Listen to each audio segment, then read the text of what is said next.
अस्सलाम वालेकुम, welcome to अलराफी computers. मैं हूं आपका टीचर मोहम्मद सरवर और आज हमारी माइक्रोसॉफ्ट एक्सेल से मुताल्लिक़ ये दूसरी क्लास है जिसमें हम आज जानेंगे माइक्रोसॉफ्ट एक्सेल की बेसिक्स। इससे लास्ट वीडियो में हमने थोड़ा सा डिस्कशन की थी कि एक्सेल क्या चीज़ है, एक्सेल कैसे वर्क करता है, इसकी डेफिनेशन को समझने की कोशिश की थी। आज बाकायदा इसके बेसिक्स से आगाज़ करेंगे और इसके सेकंड पार्ट में हम देखेंगे कि जो वर्कशीट है, स्प्रेडशीट, इसका साइज़ क्या है, इसको अगर हम मेजरमेंट करके देखें तो ये कितने मीटर्स, किलोमीटर्स या जो भी इसका आता है वो कितना बनता है। ये सब कुछ जानने के लिए वीडियो को एंड तक देखते रहिए। इससे पहले अगर आपने इस चैनल को सब्सक्राइब नहीं किया तो इसी वीडियो के नीचे रेड कलर का एक बटन है, उसे क्लिक करें और सब्सक्राइब कर लें और साथ ही घंटी के बटन को प्रेस कर दें ताकि जैसे ही नेक्स्ट वीडियोज़ अपलोड हों आपको नोटिफिकेशन मिल सके। तो चलें कंप्यूटर की स्क्रीन पर चलते हैं।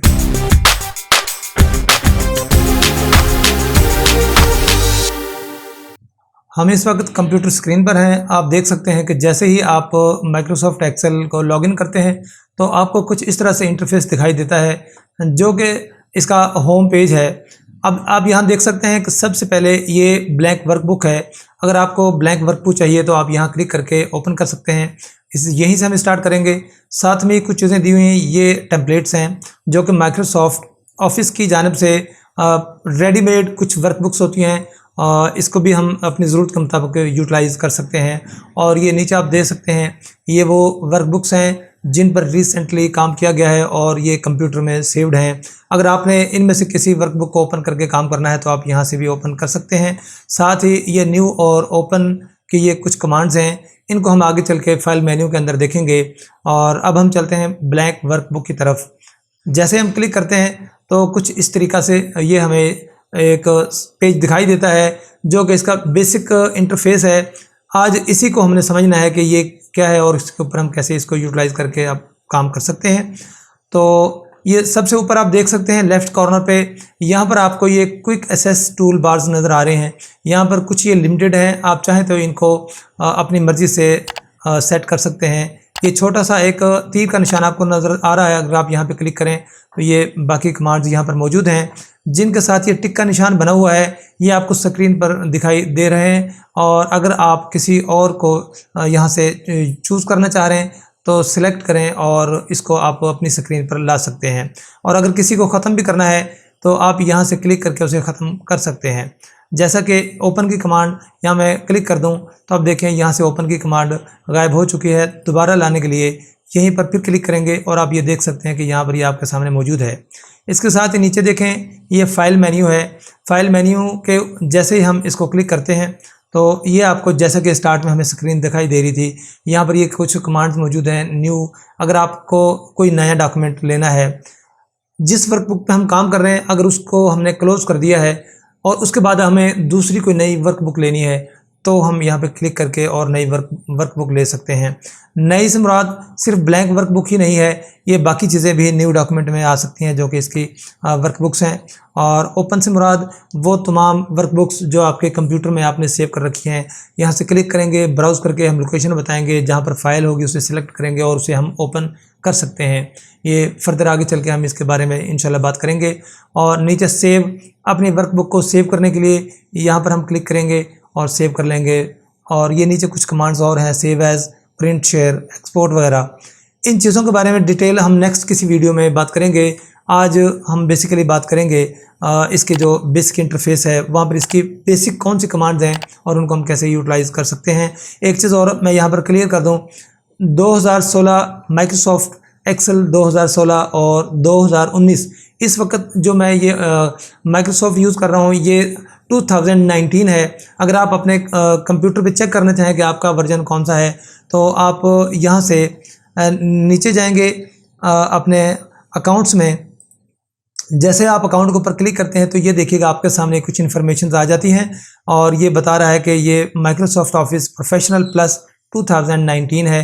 और इस सूट के अंदर ये कुछ और प्रोडक्ट्स भी हैं जो कि इसके साथ हैं। अब असल चीज़ जो आपको बताना चाह रहा था ये कि फ़ाइल मेन्यू के अंदर ये जो चीज़ आपको ये नज़र आ रही है, यहाँ पर ये 2016 और 19 के अंदर ही इस तरह का आपको ये व्यू नज़र आता है। जो इसे ओल्डर वर्जन्स हैं उन पर आपको ये बाकी हिस्सा भी नज़र आता है जब आप फाइल मेन्यू को खोलते हैं। और कुछ सॉफ्टवेयर जैसा कि 2007 जो है वहाँ पर यहाँ फाइल मेन्यू आपको नहीं मिलेगा। यहाँ पर एक गोल शक्ल का कलरफुल एक बटन मिलेगा जिसे ऑफिस बटन कहते हैं। ऑफिस बटन और फाइल मेन्यू एक ही काम करते हैं। फाइल मेन्यू के साथ अगर आप देखें तो ये कुछ आपको बटन्स नज़र आ रहे हैं, इन्हें टैब्स के नाम से जाना जाता है। जैसा कि आपको यहाँ पर ये home tab, insert tab, page layout, formula, data, review, view, help और ये कुछ टैब्स हैं। वक्त के साथ साथ इन टैब्स में इजाफा भी हो जाता है, लेकिन इसकी जो बेसिक टैब्स हैं वो यही हैं। कुछ टैब्स हमें वक्तन मिलती हैं, जैसा कि हम टेबल पे काम कर रहे हो तो टेबल के हवाले से हमें कुछ और इजाफी टैब मिल जाती हैं, या फिर अगर हम पिक्चर के ऊपर काम कर रहे हैं तो पिक्चर को फॉर्मेट करने के लिए भी हमें इजाफी कुछ टैब्स यहाँ पर नज़र आती हैं। वो इंशाल्लाह जब हम आगे चल के इन चीज़ों के ऊपर काम करेंगे तो वो आएंगी और मैं इंशाल्लाह आपको वो मुतारफ़ करा दूँगा। साथ ही आप देख सकते हैं ये नीचे वाला जो एरिया आपको ये नज़र आ रहा है, अगर मैं इसको सिलेक्ट करके दिखाऊँ, ये वाला जो हिस्सा है ये रिबन है। अब ये रिबन्स कैसे काम करते हैं, जैसे किसी भी टैब को जब आप क्लिक करेंगे तो यहाँ पर उसकी कमांड्स और उसके रेलेवेंट जो ग्रुप्स हैं वो यहाँ पर ज़ाहिर हो जाएंगे।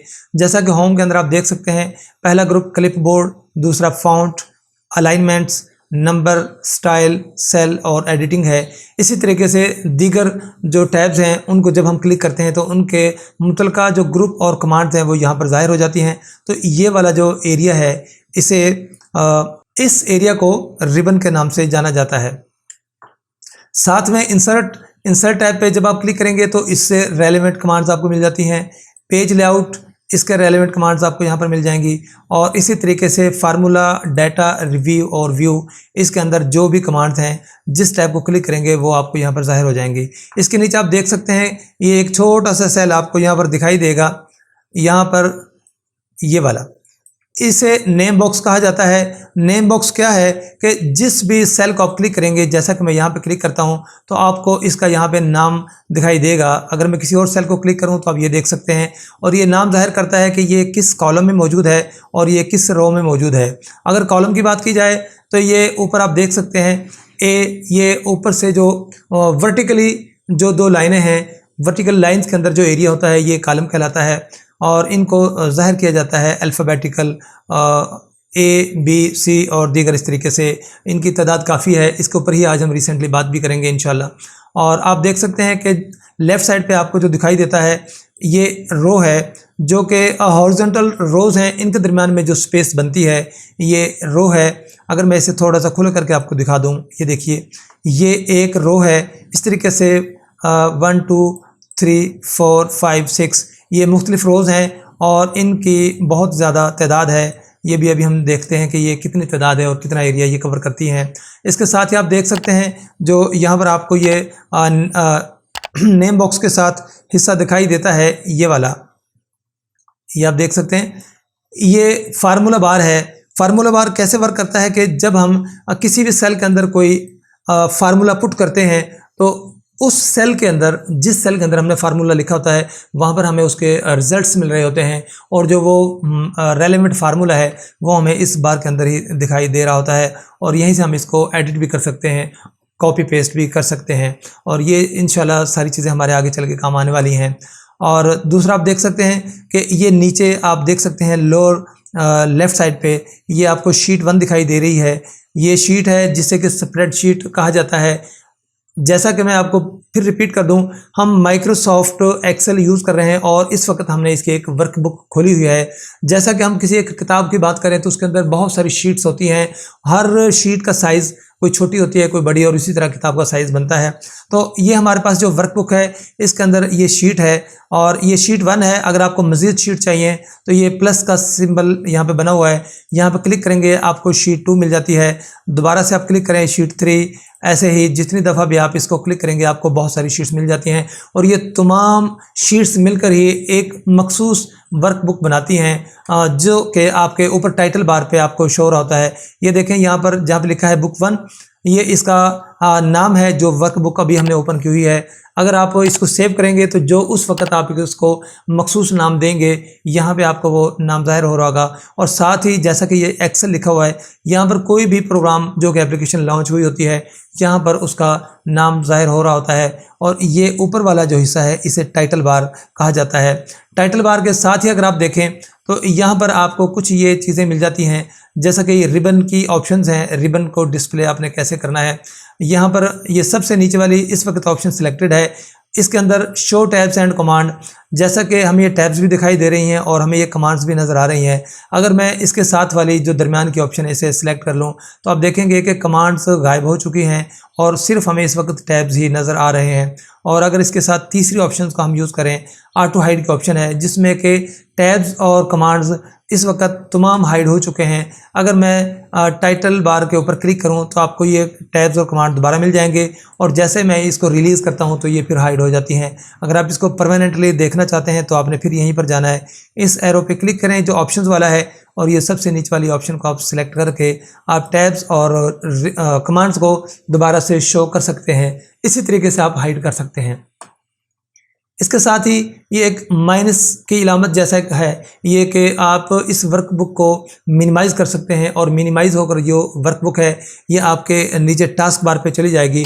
टास्क बार का कंप्यूटर का वो एरिया होता है जहाँ पर हमारे जितने भी प्रोग्राम जो रन हो रहे होते हैं वहाँ पर वो ज़ाहिर होते हैं और जब हम इनको मिनिमाइज़ करते हैं तो वहीं पर ये वक्ती तौर पर गायब हो जाते हैं और दोबारा क्लिक करके हम इनको देख सकते हैं और यूटिलाइज़ कर सकते हैं। साथ ही ये रिस्टोर की ऑप्शन है, अगर मैं यहाँ पे क्लिक कर दूँ तो ये इसकी आप मैनुअली जो आपको व्यू नज़र आ रहा है जो कि इस वक्त पूरी स्क्रीन पर फैला हुआ है, आप इसको छोटा बड़ा करके देख सकते हैं।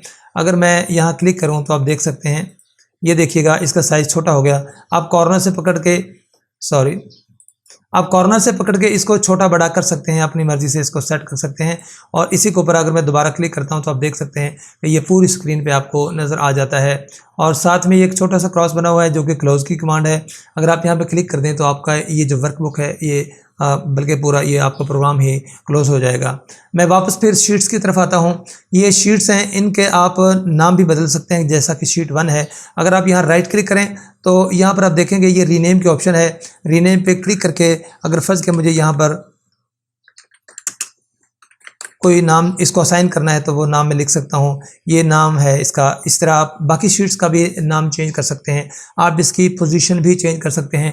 पोजीशन चेंज करने के दो तरीके हैं। पहला तो ये है कि आप जिस शीट को मूव करना चाहते हैं, जैसा कि ये शीट नंबर 6 है, मैं इसको शुरू में लाना चाहता हूँ तो इसको मैंने अपने माउस से लेफ़्ट वाले जो बटन है उसको क्लिक करके रखना है, क्लिक एंड होल्ड, और इसको पकड़ के लेफ़्ट साइड पर आप ले आएँ। जैसे मैं यहाँ पर लाऊँगा तो ये देख सकते हैं कि रिज़ल्ट कार्ड नंबर 2 पे आ गया है और शीट जो है ये स्टार्ट में आ चुकी है। और इसका दूसरा तरीका वो मैनुअली आप कैसे करेंगे कि जो कि राइट क्लिक करें, जिस शीट को आपने मूव करना है राइट क्लिक करें और यहाँ पर लिखा हुआ है मूव और कॉपी, ये डबल काम करती है। आप कॉपी भी कर सकते हैं और साथ मूव भी। फिलहाल मैं आपको मूव करके दिखा रहा हूँ। आप यहाँ पर क्लिक करेंगे तो आप ये तमाम शीट्स आप यहाँ पर देख सकते हैं कि ये आपको यहाँ पर ज़ाहिर हो रही हैं। वो पूछ रहा है कि आपने किस शीट से पहले इसको लेके जाना है, बिफोर शीट। तो अब मैं ये जो शीट 5 है इससे पहले भी ला सकता हूं और मूव टू एंड। अब मैं मूव टू एंड पे सिलेक्ट करके यहाँ पे ओके कर देता हूं तो ये देख सकते हैं कि शीट वापस अपनी असल जगह पर सबसे एंड में जा चुकी है। अगर आपने किसी शीट की कॉपी लेनी है तो यहाँ पर मैं फ़िलहाल एक फर्जी एक टेबल ड्रा कर लेता हूँ। ये ड्रा हो गया ताकि मैं कॉपी करूँ तो आपको समझ आ जाए कि हमने वाकई इसकी कॉपी ले ली है। अगर यहाँ पर कुछ नहीं होगा तो तमाम शीट्स ब्लैंक हैं, आपको एक जैसी दिखाई देंगी। ये रिजल्ट कार्ड जो शीट है, राइट क्लिक करें इसके ऊपर और जहाँ पे मूव और कॉपी लिखा है इसी को आपने सेलेक्ट करना है, मूव टू एंड। और साथ ही देखिए नीचे आपको एक ऑप्शन नज़र आ रही है क्रिएट अ कॉपी। अगर मैं यहाँ पे इसको इस चेक लगा दूँ, यहाँ पे टिक का आप निशान देख सकते हैं और अब मैं ओके करता हूं तो आप देखेंगे कि ये देखिए रिज़ल्ट कार्ड 2 यहाँ पे इस शीट का नाम ज़ाहिर हो रहा है और ये बिल्कुल उस शीट की कॉपी है जो कि स्टार्ट में हमें नज़र आ रही है। अब रिज़ल्ट कार्ड के नाम पर 2 शीट्स हमारे पास मौजूद हैं, रिज़ल्ट कार्ड 1 और ये रिज़ल्ट कार्ड 2, दोनों शीट्स जो कि इस शीट की कॉपी है। इसके साथ आप देख सकते हैं नीचे आपको ये कुछ स्क्रॉल बार नज़र आते हैं और ये 2 हैं, एक हॉरिजॉन्टल और एक वर्टिकल। ये जो हॉरिजॉन्टल है ये शीट को ऐसे लेफ़्ट राइट मूव करने के लिए आप यूज़ कर सकते हैं और ये जो वर्टिकल है ये शीट को आप ऊपर नीचे कर सकते हैं। दूसरा, ऊपर नीचे मूव करने के लिए अगर आप अपने माउस से व्हील को घुमाएं, आप ऐसे घुमाएंगे तो शीट नीचे की तरफ जा रही है, और दूसरी जानब अगर आप इसको मूव करते हैं तो शीट वापस आ जाती है। वीडियो काफ़ी लंबी हो चुकी है, इसलिए मैंने उसको ना 2 हिस्सों में डिवाइड कर दिया है। पहला हिस्सा ये जो आप देख रहे हैं, इसमें हमने इंटरफेस को डिस्कस किया है, इंटरफेस की वजाहत करने की कोशिश की है। और जो मैं बात कर रहा था कि शीट के मेजरमेंट करेंगे, तो वो मेजरमेंट करने के हवाले से किस तरीके से मेजरमेंट करते हैं, ये कैसे होगा, ये आपको इसी वीडियो का जो पार्ट 2 है उसमें आपको मिलेगा। तो नेक्स्ट वीडियो तक के लिए इजाज़त दीजिए। अल्लाह हाफ़िज़।